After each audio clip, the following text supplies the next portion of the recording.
नमस्कार और the deep dive में स्वागत है। आज हम एक ऐसे विषय की गहराई में उतर रहे हैं जो अक्सर हमें असहज करता है, सोचने पर मजबूर करता है, मृत्यु।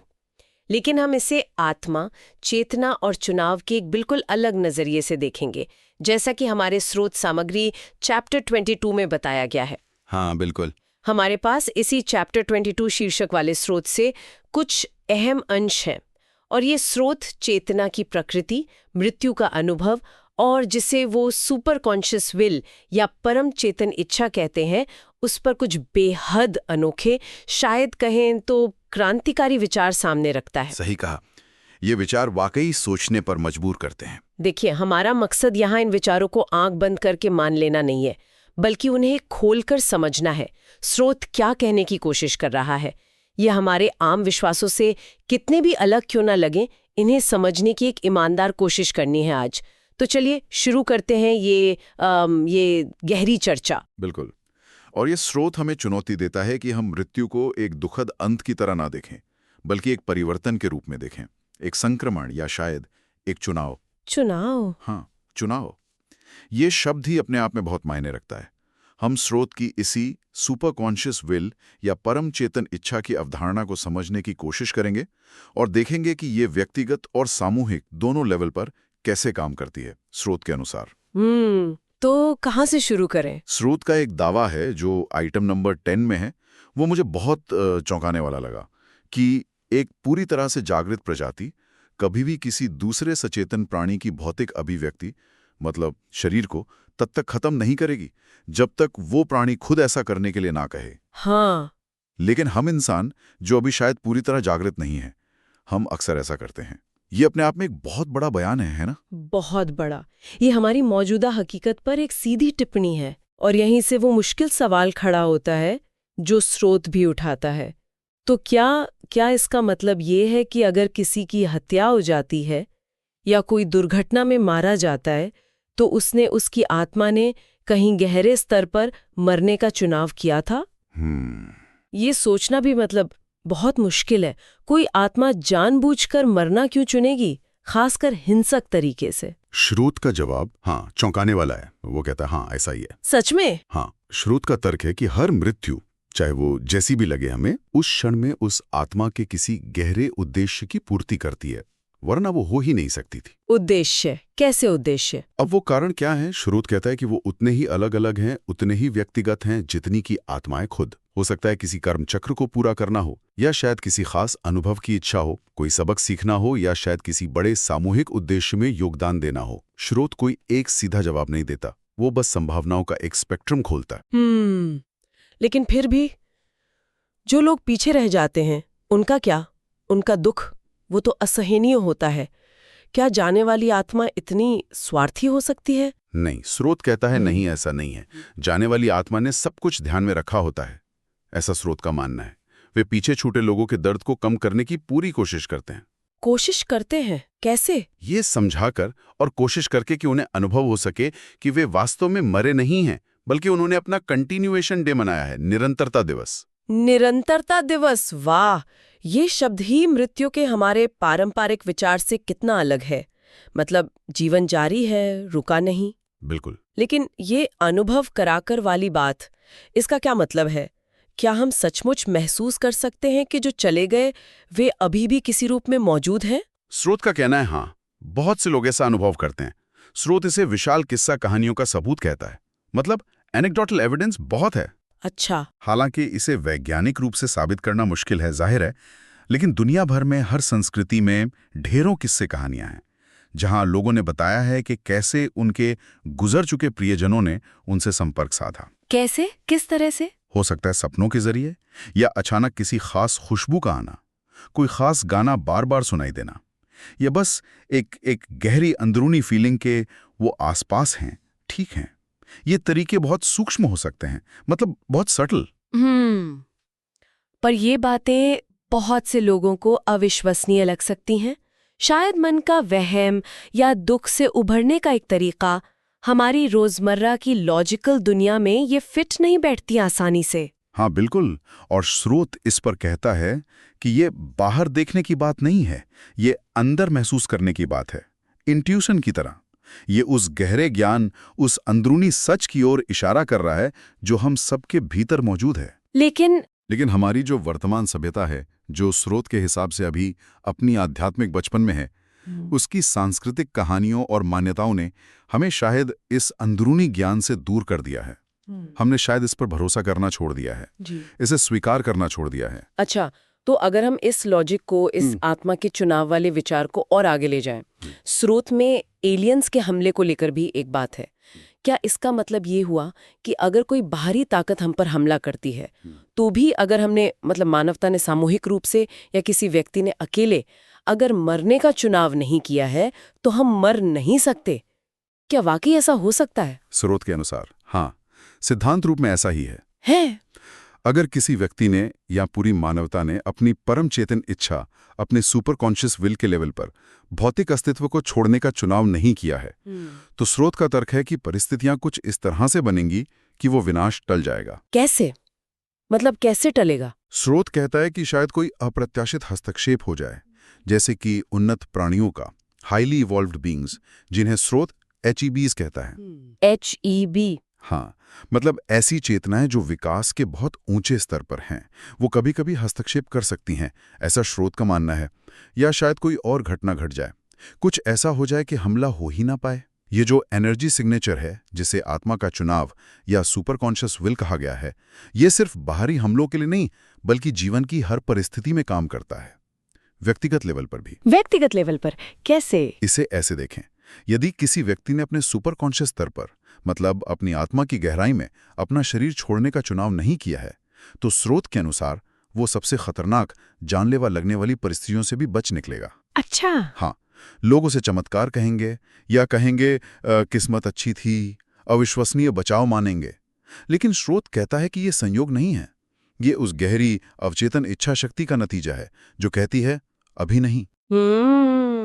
आपने व्यक्तिगत सुपर कॉन्शियस विल की बात की, लेकिन स्रोत कलेक्टिव सुपर कॉन्शियस विल का भी जिक्र करता है, मतलब सामूहिक परम चेतन इच्छा। इन दोनों में क्या कनेक्शन है? ये कैसे काम करती है? हाँ, ये एक बहुत महत्वपूर्ण पॉइंट है। जैसे किसी व्यक्ति का जीना या मरना उसकी व्यक्तिगत सुपर कॉन्शियस विल पर निर्भर करता है, उसी तरह स्रोत के अनुसार पूरी सभ्यता का सामूहिक रूप से नष्ट होना या बचे रहना उसकी कलेक्टिव सुपर कॉन्शियस विल पर निर्भर करता है। अच्छा। और यहाँ एक उम्मीद की बात है। स्रोत दावा करता है कि मानवता की जो कलेक्टिव इच्छा है, वो ये नहीं है कि हम एक प्रजाति के रूप में नष्ट हो जाएं या हमारी सभ्यता खत्म हो जाए। मतलब गहरे स्तर पर हम बने रहना चाहते हैं। हाँ, हम विकसित होना चाहते हैं। ये हमारी सामूहिक इच्छा है स्रोत के अनुसार। लेकिन इतिहास देखिए, युद्ध, नरसंहार, महामारियां, प्राकृतिक आपदाएं, इनमें तो पूरे समूह, बस्तियां, कभी कभी तो लगता है पूरी सभ्यताएं तबाह हुई हैं या भारी नुकसान झेला है। हाँ, ये सच है। अब लोगों ने सामूहिक रूप से ऐसा चाहा था। क्या स्रोत ये कह रहा है कि जो हुआ वो ठीक था, मतलब ओके था? नहीं, स्रोत यहाँ बहुत साफ है। वो ये बिल्कुल नहीं कह रहा कि ये ठीक था या नैतिक रूप से सही था। अच्छा। किसी घटना को ठीक या गलत, अच्छा या बुरा आंकना, ये पूरी तरह से उस अनुभव से गुजरने वाले लोगों और समाज का अपना चुनाव है, उनका अपना निर्णय है। इन्हीं फैसलों और मूल्यों से तो सभ्यताएं बनती हैं, विकसित होती हैं, है ना? हाँ, बिल्कुल। स्रोत जानबूझकर जजमेंट देने से बचता है। क्यों? क्योंकि अगर स्रोत ही बता देगा कि क्या सही है क्या गलत, तो हम अपनी रियलिटी खुद बनाने की आजादी खो देंगे। लेकिन स्रोत बार बार यही दोहराता है कि कोई भी मृत्यु, चाहे वो व्यक्तिगत हो या सामूहिक, वो संबंधित आत्मा या आत्माओं की सुपर कॉन्शियस विल के उल्लंघन में नहीं हो सकती। मतलब कहीं गहरे स्तर पर एक सहमति होती है, भले ही चेतन मन को इसका बिल्कुल अंदाजा ना हो। यहीं पर मेरा सबसे बड़ा सवाल या कहें कि चिंता सामने आती है। ये विचार कि हर कोई अपनी मृत्यु चुनता है, चाहे हालात कितने भी भयानक क्यों ना हो। क्या ये उन लोगों को जो दूसरों को नुकसान पहुंचाने या मारने पर उतारू हैं, क्या ये उन्हें एक तरह का बहाना नहीं देता, एक अनकही इजाजत? क्या वो ये कहकर अपने कर्मों को सही नहीं ठहरा सकते कि अरे वो तो मरना ही चाहता था? ये बहुत खतरनाक लग सकता है। हाँ, ये एक बहुत ही जायज चिंता है, बहुत वैलिड कंसर्न है, और स्रोत इसे एड्रेस करता है। स्रोत का तर्क है कि ऐसा सोचना असल में स्थिति को गलत समझना है, और इसके 3 मुख्य कारण हैं जो बताते हैं कि ये विचार इजाजत देने के बजाय शायद उल्टा असर डाल सकता है। उल्टा असर कैसे? पहला कारण, ये विचार उन लोगों को गहरी शांति और कंसोला मतलब सांत्वना दे सकता है जो किसी अपने को खोने के दुख में है। ये सोचना कि उनके प्रियजन ने अपनी यात्रा का अगला पड़ाव, अपना निरंतरता दिवस खुद चुना था, और शायद वे उन लोगों के प्रति भी गुस्सा या नफरत नहीं बल्कि एक तरह की समझ रखते हैं जो उनकी विदाई का कारण बने। ये दुख की पूरी प्रक्रिया को बदल सकता है। ये विक्टिम होने की भावना को कम कर सकता है। हाँ, ये तो है। दुख में एक अलग नजरिया मिल सकता है। दूसरा कारण, जो शायद और भी अनपेक्षित है, ये जानकारी संभावित हमलावर को रोक सकती है। हमलावर को कैसे? जरा सोचिए, अगर किसी को ये पता चले कि वो जिसे पीड़ित बनाना चाहता है, जिसे नुकसान पहुंचाकर वो शक्ति या संतुष्टि महसूस करना चाहता है, उसने असल में गहरे स्तर पर इस अनुभव को चुना है, तो हमलावर को वो संतुष्टि मिलेगी ही नहीं, उसका मकसद ही नाकाम हो जाएगा। वो किसी को विक्टिम बना ही नहीं पाएगा, बल्कि अनजाने में एक आत्मा की इच्छा पूरी करने का माध्यम बन जाएगा। ये उसके अहंकार को चोट पहुंचा सकता है और शायद उसे रोक दे। ये सोचने का एक बिल्कुल अलग तरीका मैंने इस एंगल से कभी नहीं सोचा था कि ये हमलावर के मनोविज्ञान को कैसे प्रभावित कर सकता है ना? और तीसरा और शायद सबसे प्रैक्टिकल कारण, स्रोत कहता है कि जो लोग दूसरों को मारने या नुकसान पहुंचाने का इरादा रखते हैं, वे वैसे भी किसी भारी फिलॉसफी या किताब से परमिशन नहीं मांगते। सही बात है। वे अपने कामों को सही ठहराने के लिए अपने ही तर्क गढ़ते हैं, अपनी विचारधारा, अपने पूर्वाग्रहों का इस्तेमाल करते हैं। वे अपने काम को करने से पहले ही अपने मन में उसे सही या जरूरी मान चुके होते हैं, वरना वो करते ही नहीं। तो ये ज्ञान उन्हें कोई नई परमिशन नहीं दे रहा, क्योंकि वो परमिशन ढूंढ ही नहीं रहे थे। मैं समझ सकती हूँ कि ये सारे विचार, खासकर ये कोई पीड़ित नहीं, कोई खलनायक वाला नजरिया, ये पचाना कितना मुश्किल हो सकता है। हमारी पूरी न्याय व्यवस्था, हमारी नैतिकता की समझ अक्सर इसी पीड़ित खलनायक के फ्रेमवर्क पर आधारित है। ये तो उस पूरी बुनियाद को ही हिला देता है। बिल्कुल, ये पारंपरिक सोच को सीधी चुनौती है। स्रोत कहता है कि जिसे हम खलनायक समझते हैं वो भी, और जिसे हम पीड़ित समझते हैं वो भी, दोनों ही सचेतन प्राणी हैं जो अपने अपने तरीके से भौतिक और आध्यात्मिक रूप से विकसित हो रहे हैं, इवॉल्व हो रहे हैं, और एक दूसरे को मदद कर रहे हैं अनजाने में। हाँ, अनजाने में वे एक दूसरे को विकसित होने में मदद कर रहे हैं।